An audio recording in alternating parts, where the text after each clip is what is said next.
The other day, somebody asked me out of the blue, "What's your favorite model of Game Boy Advance?" And I looked down at him and I said, "Sir, you've been in a terrible accident. You should probably call your family." Also, it's the Game Boy Micro. The SP might have the best screen, but I'm not a big fan of the clamshell form factor. The original is very nice, but if I can get a smaller one, then why wouldn't I? Well, because it's very difficult to find one that's selling for less than $100. But what if you can have a cheap little emulation device that sells for less than half that and could hold all of your Game Boy Advance games and could play even more stuff like PlayStation 1 games? This is the PocketGo by the guys who made the Bittboy, and it might just be my new gold standard for emulation devices.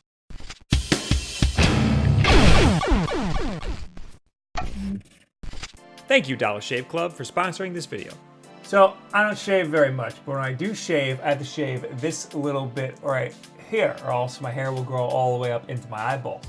Also, let's break this little chain right here. There we go. But of course, Dollar Shave Club has way more than just shaving products. They have shower products, deodorants. My favorites are the oral care products and even the butt wipes. There's also the hydrating starter set, which includes the executive handle and 4 cartridges, Dr. Carver's shave butter, 2-in-1 mint and cedar face and body wash, ooh, that's new, and 2-in-1 sage and black pepper shampoo and conditioner. They ship all of the products right to your house, and of course, the more that you buy, the more that you save, so get all of your toiletries at once. Just go to dollarshaveclub.com/Wulff to get your first starter set for just $5. That's dollarshaveclub.com/WULFF. And thank you, Dollar Shave Club, for helping keep the lights on when YouTube monetization ain't working too good around here. The Bittboy has been my favorite Game Boy emulation device for a while now because of its tiny, flat form factor, its beautiful screen, and its affordable price. Because it's so tiny, I just leave it in the front pocket of my backpack. It goes with me everywhere. It takes up no space. I just wish it played more than just Game Boy Color and NES games, but for $40, I didn't really complain too much. Wait, apparently they made a version 3 Bittboy that plays Game Boy Advance games? Where was I? Why didn't anybody, did you know about this? Why didn't you tell me about it? Don't give me that look. No, don't cry. Well, this PocketGo is coming in at the same price point. $40 on their website or $50 on Amazon, which, depending on where you live, might be better with shipping included. They've since dropped the price of the Bittboy too, so this PocketGo is more or less a replacement. The last Bittboy I had only played Game Boy, Game Boy Color, and NES games. The PocketGo plays NES, Game Boy Color, Game Boy Advance, Super Nintendo, Sega Mega Drive, Sega Master System, PC Engine, Neo Geo, MAME, and PS1 games. Does it play all of them perfectly? Hell no. You shouldn't be expecting Nintendo quality for $40 anyway.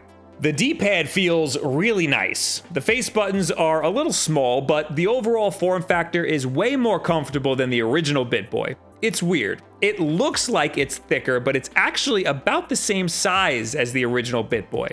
The D-pad is actually slightly smaller, but it feels better because of its placement. It doesn't feel as cramped. It's not as cute as having a tiny Game Boy in your pocket, but it still fits in your pocket very easily, and it's more comfortable for longer play sessions. I cannot stress enough how great it is to have such a tiny, thin game console. You can slide it into virtually any pocket of virtually any bag and forget that it's there. That's what I did with the old one, and I rarely charged the damn thing. It's the perfect emergency game console for when my phone died or I didn't have any service and I needed something to do. There's no volume or brightness sliders, but you can charge them by holding select and one of the face buttons.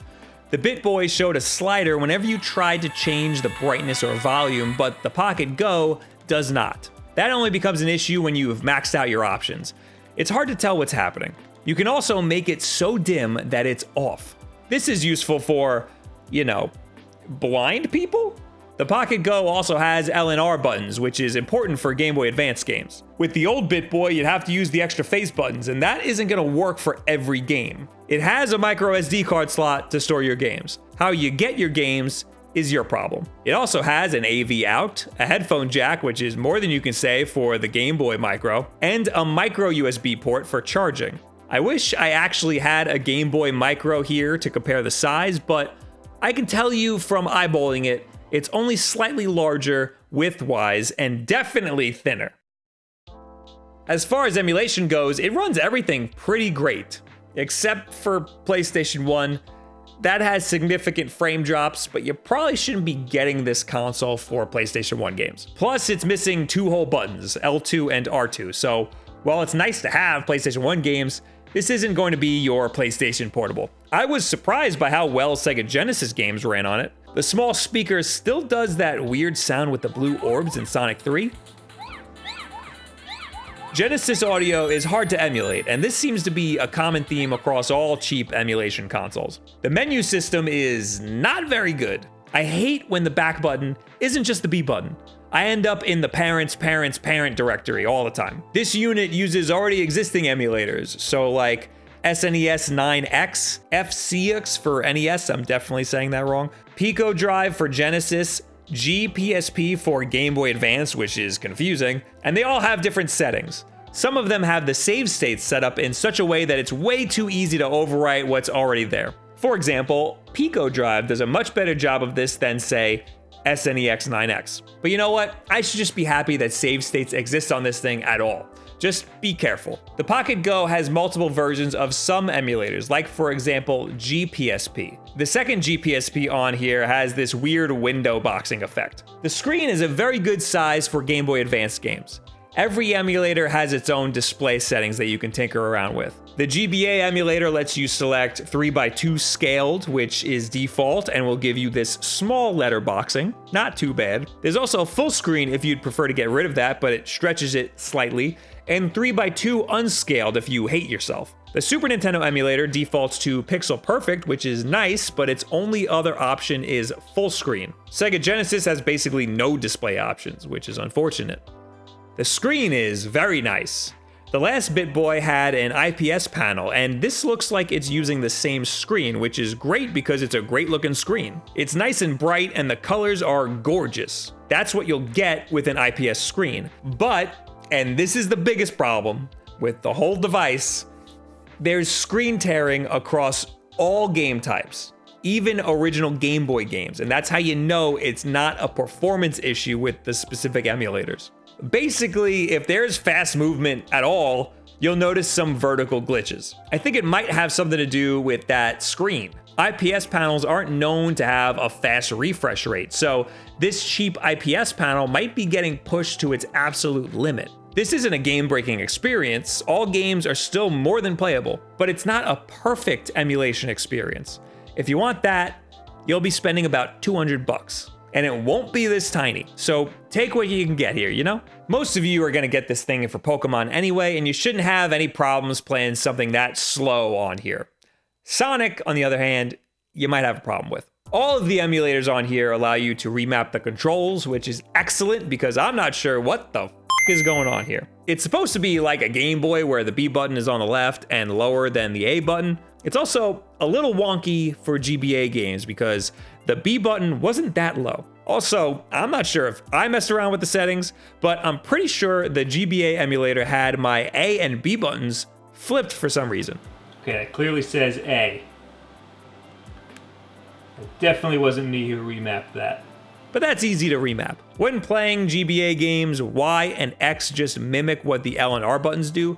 You should probably just disable this, or remap Y to the A button. Of course, these are all just nitpicks, because it's my job to nitpick. That screen tearing is an actual problem though.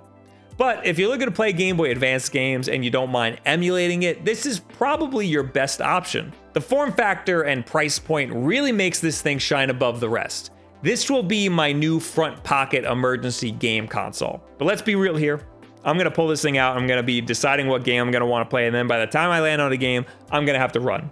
There's just too many options. But what do you guys think about the new Bittboy, aka the PocketGo, or emulation devices in general? Would you consider getting one? Something like this, leave it in the comments below. At me on Twitter, any and all of this social media garbage. Also, there's a link to this in the description below. That helps support our channel. Let me know what games you'd like to see on here the most, and I'll let you know how it emulates. Of course, there's new videos and live streams all the time. Our schedule is in a pinned tweet over on our Twitter. We got Wulff done live every single Wednesday at 8 p.m. Eastern time right here on YouTube, where we chat with each other and stuff. There's also live streams over on twitch.tv/Wulff. You can support us here on YouTube or over on Twitch by clicking that Twitch Prime button. You link it to your Discord account, you get private chat time with us, you get videos like this early, and you also get to play games with us once a month. But of course, the most important thing that you can do, the easiest thing, is just subscribe to the channel, slam that bell so you know when there's new videos and you know when we go live, and also share this video with a friend who could benefit by having a cheap little game console just like this that plays Game Boy Advance games and maybe some light PS1 stuff. Thank you guys very much. My camera's gonna die in just a second,